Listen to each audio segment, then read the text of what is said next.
नमस्कार। आप सभी का स्वागत है आपके अपने YouTube चैनल में जिसका नाम है संजू हिंदी क्लासेस। तो आज हम कक्षा 11 के अंतरा भाग 1 की किताब की कहानी दोपहर का भोजन पढ़ेंगे।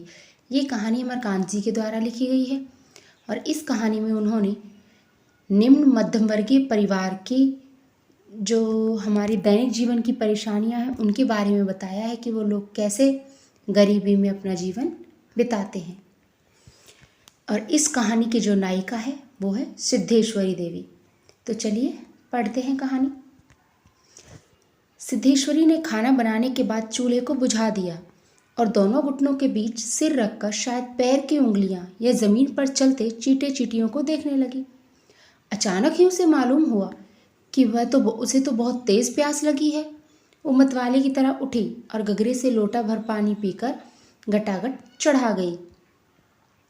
खाली पानी उसके कलेजे में लग गया और वो हाय राम कहकर जमीन पर लेट गई। आधे घंटे तक लगभग वह उसी तरह पड़ी रहने के बाद उसके जी में जी आया और वो बैठ गई। आंखों को मलकर इधर उधर देखा। फिर उसकी दृष्टि उस आरे में अध टूटे खटोले पर सोए उसके 6 साल के लड़के प्रमोद पर जम गई। वो नंग धड़ंग पड़ा था। उसके गले और छाती की हड्डियां साफ दिखाई देती थी। उसके पैर हाथ बासी ककड़ियों की तरह सूखे और बेजान पड़े थे और उसका पेट हंडिया की तरह फूला हुआ था। मतलब कि हम एक बात कह भी सकते हैं कि वो कुपोषण का शिकार था। जो बच्चा कुपोषण का शिकार होता है उसके हाथ पैर बिल्कुल पतले सूखे बेजान हो जाते, उसकी हड्डियां साफ दिखाई देती हैं। तो बच्चा था वो कुपोषण का शिकार हुआ वहाँ पड़ा था और उस पर अनगिनत मक्खियाँ उड़ रही थी। वो उठी, बच्चे के मुंह पर अपना एक फटा गंदा ब्लाउज डाल दिया और एक आध मिनट सुन खड़ी रहने के बाद बाहर जाकर किवाड़ की आड़ से गली को निहारने लगी। 12 बज चुके थे। धूप भी बहुत तेज थी और कभी कभी एक दो व्यक्ति सिर पर तौलिया या गमछा रखे हुए या मजबूती से छाता ताने हुए फुर्ती के साथ लपकते हुए सामने से गुजर जाते थे। गर्मी का मौसम था तो जाहिर सी बात है कि धूप से बचने के लिए लोग सिर पर तौलिया गमछा या फिर कोई छाता तान कर ही निकलेंगे। 10-15 मिनट तक वो उसी तरह खड़ी रही। फिर उसके चेहरे पर व्यग्रता फैल गई और उसने आसमान तथा कड़ी धूप की ओर चिंता से देखा। एक तो क्षण के बाद जब उसने सिर को किवाड़ से काफी आगे बढ़ाकर गली के छोर की तरफ निहारा तो उसका बड़ा लड़का, क्या नाम था लड़के का, रामचंद, धीरे धीरे घर की ओर सरकता नजर आया। उसने फुर्ती से एक लोटा पानी उसारे की चौकी के पास नीचे रख दिया और चौके में जाकर खाने की जगह पर जल्दी जल्दी पानी से लीपने पोतने लगी। वहां पीढ़ा रखकर उसने सिर को दरवाजे की ओर घुमाया ही था कि रामचंद ने अंदर कदम रखा। रामचंद आकर धम से चौकी पर बैठ गया और फिर वहीं बेजान सा लेट गया।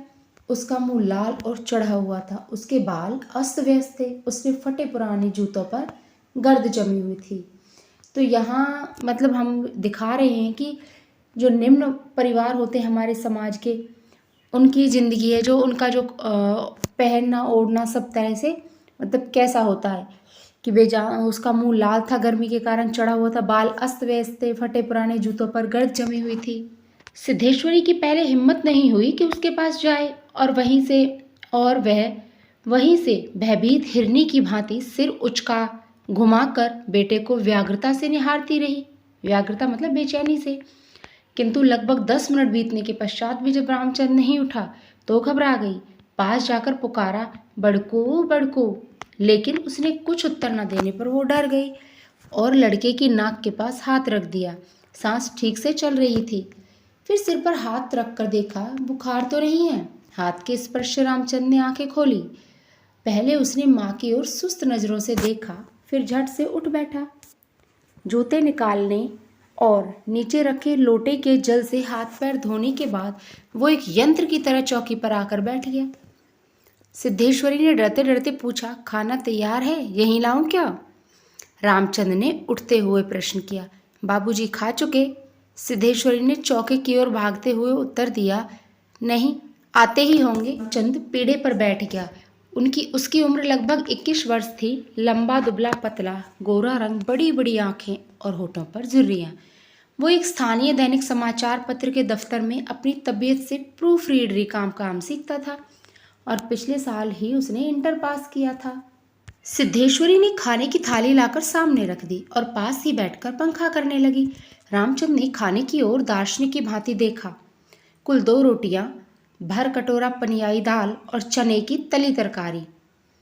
रामचंद ने रोटी के पहले टुकड़े को निगलते हुए पूछा, मोहन कहाँ है? कड़ी धूप हो रही है। मोहन सिद्धेश्वरी का मंझला लड़का था। उसकी उम्र लगभग 18 वर्ष थी और वह इस साल हाई स्कूल का प्राइवेट इम्तिहान देने की तैयारी कर रहा था। वह न मालूम कब का घर से गायब था और सिद्धेश्वरी को स्वयं पता नहीं था कि वो कहाँ गया। किंतु सच बोलने की उसकी हिम्मत ही नहीं हुई और उसने झूठ मूठ कहा, किसी लड़के के यहाँ पढ़ने गया है, आता ही होगा। उसका दिमाग उसका बड़ा तेज है और उसकी तबीयत 24 घंटे पढ़ने में लगी रहती है। उसी की बात करता रहता है। रामचंद ने कुछ नहीं कहा। एक टुकड़ा मुंह में रखकर भरा गिलास पानी पी गया और फिर खाने में लग गया। वह काफी छोटे छोटे टुकड़े तोड़कर धीरे धीरे चबा रहा था। सिद्धेश्वरी भय और आतंक से अपने बेटे को एकटक निहार रही थी। कुछ क्षण बीतने के बाद डरते डरते उसने पूछा, वहाँ कुछ हुआ क्या? रामचंद ने अपनी बड़ी बड़ी भावहीन आंखों से अपनी माँ को देखा, फिर नीचा सिर करके कुछ रुखाई से बोला, समय आने पर सब ठीक हो जाएगा। सिद्धेश्वरी चुप रही। धूप और तेज हो गई। छोटे आंगन के ऊपर आसमान में बादल के 1-2 टुकड़े पाल की नावों की तरह तैर रहे थे। बाहर की गली से गुजरते हुए खड़खड़िया इक्की की आवाज आ रही थी। खटोले पर सोए बालक की सांस का खर खर शब्द सुनाई दे रहा था। सिद्धेश्वरी फिर झूठ बोल गई। आज तो सचमुच नहीं रोया, वह बड़ा ही होशियार हो गया है। कहता था बड़का भैया के यहाँ जाऊंगा, ऐसा लड़का। पर वह आगे कुछ न बोल सकी। उसके गले में कुछ अटक गया। कल प्रमोद ने रेवड़ी खाने की जिद पकड़ ली थी और उसके लिए 1.5 घंटे तक रोने के बाद सोया था। रामचंद ने कुछ आश्चर्य के साथ अपनी माँ की ओर देखा और फिर सिर नीचा करके कुछ तेजी से खाने लगा। थाली में जब रोटी का केवल एक टुकड़ा शेष रह गया तो सिद्धेश्वरी ने उठने का उपक्रम करते हुए प्रश्न किया, एक रोटी और लाती हूँ। रामचंद हाथ से मना करते हुए हड़बड़ा कर बोल पड़ा, नहीं नहीं, जरा भी नहीं, मेरा पेट पहले ही भर चुका है, मैं तो ये भी छोड़ने वाला हूँ, बस अब नहीं। सिद्धेश्वरी ने जिद की, अच्छा आधी ही सही। रामचंद बिगड़ पड़ा, अधिक खिलाकर बीमार डालने की तबीयत है क्या? तुम लोग जरा भी नहीं सोचते, बस अपनी जिद। भूख रहती तो क्या मैं ले नहीं लेता? सिद्धेश्वरी जहाँ की तहाँ खड़ी बैठी रह गई। रामचंद ने थाली में बचे टुकड़े से हाथ खींच लिया और लोटे की ओर देखते हुए कहा, माँ पानी लाओ। सिद्धेश्वरी लोटा लेकर पानी लेने चली गई। रामचंद ने कटोरे को उंगलियों से बजाया, फिर हाथ को थाल में रख दिया। 1-2 क्षण बाद रोटी के टुकड़े को धीरे धीरे हाथ से उठाकर आंख से निहारा और अंत में इधर उधर देखने के बाद टुकड़े को मुंह में इस सरलता से रख लिया कि जैसे वो भोजन का ग्रास न हो, पान का बीड़ा हो। मजना लड़का मोहन आते ही हाथ पैर धोकर पीढ़े पर बैठ गया। सांवला था और उसकी आंखें छोटी थी। उसके चेहरे पर चेचक के दाग थे। वह अपने भाई की ही तरह दुबला पतला था, किंतु उतना लंबा नहीं था। वह उम्र की अपेक्षा कहीं अधिक गंभीर और उदास दिखाई पड़ रहा था। सिद्धेश्वरी ने उसके सामने थाली रखते हुए प्रश्न किया, कहाँ रह गए थे बेटा? भैया पूछ रहा था। मोहन ने रोटी के एक बड़े ग्रास को निगलने की कोशिश करते हुए अस्वाभाविक मोटे स्वर में जवाब दिया, कहीं तो नहीं गया था, यहीं पर था। सिद्धेश्वरी वहीं बैठकर पंखा डुलाती हुई इस तरह बोली जैसे स्वप्न में बड़बड़ा रही हो। बड़का तुम्हारी बड़ी तारीफ कर रहा था बेटा, कह रहा था मोहन बड़ा दिमागी होगा, उसकी तबीयत 24 घंटे पढ़ने में ही लगी रहती है। ये कहकर उसने अपने मंझले लड़के की ओर इस तरह देखा जैसे उसने कोई चोरी की हो। मोहन अपनी माँ की ओर देखकर फीकी हंसी हंस पड़ा और फिर खाने में जुट गया। वह परोसी गई 2 रोटियों में से एक रोटी, कटोरे की 3/4 दाल और अधिकांश तरकारी साफ कर चुका था। समझ में नहीं आया कि वह क्या करे। अब इन दोनों लड़कों से उसे बहुत डर लगता था। अचानक उसकी आंखें भर आई और दूसरी ओर देखने लगी। थोड़ी देर बाद उसने मोहन की ओर मुंह फेरा तो लड़का लगभग आधा खाना समाप्त कर चुका था। सिद्धेश्वरी ने चौंकते हुए पूछा, एक रोटी देती हूँ। मोहन ने रसोई की ओर रहस्यमय नेत्रों से देखा, फिर स्वस्थ स्वर में बोला, नहीं। सिद्धेश्वरी ने गिड़गिड़ाते हुए कहा, नहीं बेटा, मेरी कसम, थोड़ी ही ले लो। तुम्हारे भैया ने एक रोटी ली थी। मोहन ने अपनी माँ को गौर से देखा, फिर धीरे धीरे इस तरह उत्तर दिया जैसे कोई शिक्षक अपने शिष्य को समझाता है, नहीं रे, बस अव्वल तो भूख नहीं, फिर रोटियां तूने ऐसी बनाई हैं कि खाई ही नहीं जाती, ना मालूम कैसी लग रही हैं। खैर, अगर तू चाहती है तो कटोरे में थोड़ी दाल दे दे, दाल बड़ी अच्छी बनी है। सिद्धेश्वरी से कुछ कहते ना बना तो उसने कटोरे दाल से भर दिया। मोहन कटोरे को मुंह से लगाकर सुड़ सुड़ पी ही रहा था कि मुंशी चंद्रिका प्रसाद जूतों को खसखस घसीटते हुए आए और राम का नाम लेकर चौकी पर बैठ गए। सिद्धेश्वरी ने माथे पर साड़ी को कुछ नीचे खिसका लिया और मोहन दाल को एक सांस में पीकर और पानी को के लोटे को हाथ में लेकर तेजी से बाहर चला गया। 2 रोटियां, कटोरा भर दाल और चने की तली तरकारी। मुंशी चंद्रिका प्रसाद पीढ़े पर पालती मारकर बैठे रोटी के एक एक ग्रास को इस तरह चुभला चबा रहे थे जैसे कोई बूढ़ी गाय जुगाली करती है। उनकी उम्र लगभग 45 के वर्ष के थी, किंतु 50-55 के लगते थे। शरीर का चमड़ा झूलने लगा था। गंजी खोपड़ी आईने की भांति चमक रही थी। गंदी धोती के ऊपर अपेक्षाकृत कुछ साफ बनियान तार तार लटक रही थी। मुंशी जी ने कटोरे को हाथ में लेकर दाल को थोड़ा सुड़कते हुए पूछा, बड़का दिखाई नहीं दे रहा? सिद्धेश्वरी की समझ में नहीं आ रहा था कि उसके दिल में क्या हो गया है। कुछ काट रहा हो। पंखे को जरा और जोर से घुमाती हुई बोली, अभी अभी खाकर काम पर गया है, कह रहा था कि कुछ दिनों में उसकी नौकरी लग जाएगी। हमेशा बाबूजी बाबूजी किए रहता है। बोला, बाबूजी देवता के समान है। मुंशी जी के चेहरे पर कुछ चमक आ गई। शर्माते हुए पूछा, क्या कहता था? बाबूजी देवता के समान है? बड़ा पागल है। सिद्धेश्वरी पर जैसे एक नशा चढ़ गया था। उन्माद की रोगनी की भांति बड़बड़ाने लगी, पागल नहीं है, बड़ा होशियार है, उस जमाने का कोई महात्मा है। मोहन तो उसकी बड़ी इज्जत करता है। आज कह रहा था कि भैया कि शहर में बड़ी इज्जत होती है, पढ़ने लिखने वालों में बड़ा आदर होता है, और बड़का तो छोटे भाइयों पर जान देता है। दुनिया में वो सब कुछ सह सकता है, पर ये नहीं देख सकता कि उसके प्रमोद को कुछ हो जाए। मुंशी जी दाल लगे हाथों को चाट रहे थे। उनके सामने की ताक की ओर देखते हुए कुछ हंसकर कहा, बड़का का दिमाग तो खैर काफ़ी तेज है, वैसे लड़कपन में भी बड़ा नटखट था, हमेशा खेल कूद में ही लगा रहता था। लेकिन यह बात भी थी कि जो सबक मैं उसे याद करने को देता था उसे बर्राक रखता था। तो यह है कि तीनों लड़के काफ़ी होशियार हैं, प्रमोद को कम समझती हो? ये कहकर वह अचानक जोर से हंस पड़े। मुंशी जी 1.5 रोटी खा चुकने के बाद एक गिलास से युद्ध कर रहे थे। कुछ कठिनाई होने पर उन्होंने एक गिलास पानी चढ़ा गए, फिर खैर खैर खांस कर खाने लगे। फिर चुप्पी छा गई। दूसरे से किसी आटे की चक्की की पुक पुक आवाज़ सुनाई दे रही थी। दूर से किसी आटे की चक्की की पुक पुक आवाज़ सुनाई दे रही थी और पास के नीम के पेड़ पर बैठा कोई पंडुक लगातार बोल रहा था। सिद्धेश्वरी की समझ में नहीं आ रहा था कि क्या कहे। वह चाहती थी कि सभी चीज़ें ठीक से पूछ ले, सभी चीज़ें ठीक से जान ले और दुनिया की हर चीज़ पर पहले की तरह धड़ल्ले से बात करे, पर उसकी हिम्मत नहीं होती थी।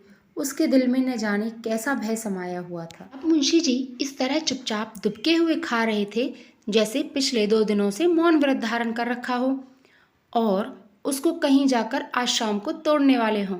सिद्धेश्वरी से जैसे नहीं रहा गया, बोली, मालूम होता है अब बारिश नहीं होगी। मुंशी जी ने एक क्षण के लिए इधर उधर देखा, फिर निर्विकार स्वर में राय दी, मक्खियाँ बहुत हो गई हैं। सिद्धेश्वरी ने उत्सुकता प्रकट की, फूफा जी बीमार हैं, कोई समाचार नहीं आया? मुंशी जी ने चने के दानों की ओर इस दिलचस्पी से दृष्टिपात किया जैसे उनसे बातचीत करने वाले हों। फिर सूचना दी, गंगाशरण बाबू की लड़की की शादी तय हो गई है, लड़का एमए पास है। ईश्वरी हठात चुप हो गई। मुंशी जी भी आगे कुछ नहीं बोले। उनका खाना समाप्त हो गया था और वे थाली में बचे खुचे दानों को बंदर की तरह बीन रहे थे। सिद्धेश्वरी ने पूछा, लड़का, बड़का की कसम 1 रोटी देती हूँ, अभी बहुत सी हैं। मुंशी जी ने पत्नी की ओर अपराधी के समान तथा रसोई की ओर कनखी से देखा। तत्पश्चात किसी घुटे उस्ताद की भांति बोले, रोटी रहने दो, पेट काफी भर चुका है। अन्न और नमकीन चीजों से तबीयत उब भी गई है। तुमने व्यर्थ में कसम धरा दी। खैर, कसम रखने के लिए ले रहा हूं, गुड़ होगा क्या? सूरी ने बताया कि हंडिया में थोड़ा सा गुड़ है। मुंशी जी ने उत्साह के साथ कहा, तो थोड़े गुड़ का ठंडा रस बनाओ, पीऊंगा। तुम्हारी कसम भी रह जाएगी, जायका भी बदल जाएगा, साथ ही साथ हाजमा भी दुरुस्त रहेगा। हाँ, रोटी खाते खाते नाक में दम आ गया है, कहकर वे ठहाका मारकर हंस पड़े। मुंशी जी के निबटने के पश्चात सिद्धेश्वरी उनकी झूठी थाली लेकर चौके की जमीन पर बैठ गई। बटलोई की दाल को कटोरे में उड़ेल दिया और फिर वह पूरा भरा नहीं। छिपुली में थोड़ी सी चने की तरकारी बची थी, उसे पास खींच लिया। रोटियों की थाली को भी उसने पास खींच लिया। केवल एक रोटी बची थी, मोटी भद्दी और जली। उस रोटी को वह झूठी थाली में रखने जा ही रही थी कि अचानक ध्यान उसारे में सोए प्रमोद की ओर आकर्षित हो गया। उसने लड़के को कुछ देर तक एकटक देखा, फिर रोटी को दो बराबर टुकड़ों में विभाजित कर दिया। एक टुकड़े को तो उसने अलग रख दिया और दूसरे टुकड़े को अपनी झूठी थाली में रख लिया। तदुपरांत एक लोटा पानी लेकर खाने बैठ गई। उसने पहला ग्रास मुंह में ही रखा और तब न मालूम कहाँ से उसकी आंखों से टप टप आंसू चूने लगे। सारा घर मक्खियों से भन भन कर रहा था। आंगन की अलगनी पर एक गंदी साड़ी टंगी थी जिसमें कई पैबंद लगे थे। दोनों बड़े लड़कों का कहीं पता ही नहीं था। बाहर की कोठरी में मुंशी जी औंधे मुंह होकर निश्चिंतता के साथ सो रहे थे, जैसे 1.5 महीने पूर्व मकान किराया नियंत्रण विभाग की क्लर्की से उनकी छटनी न हुई हो और शाम को उनको काम की तलाश में कहीं ना जाना हो। को कहानी पसंद आई होगी और सब कुछ समझ भी आया होगा। अगर आपको कहीं कुछ भी संशय है तो आप कमेंट करके मुझे पूछ सकते हैं। और लास्ट में, सबसे आखिर में मैं आपसे कहूँगी कि मेरे चैनल को लाइक, शेयर और सब्सक्राइब ज़रूर करना। धन्यवाद। तो मिलते हैं अगली वीडियो में।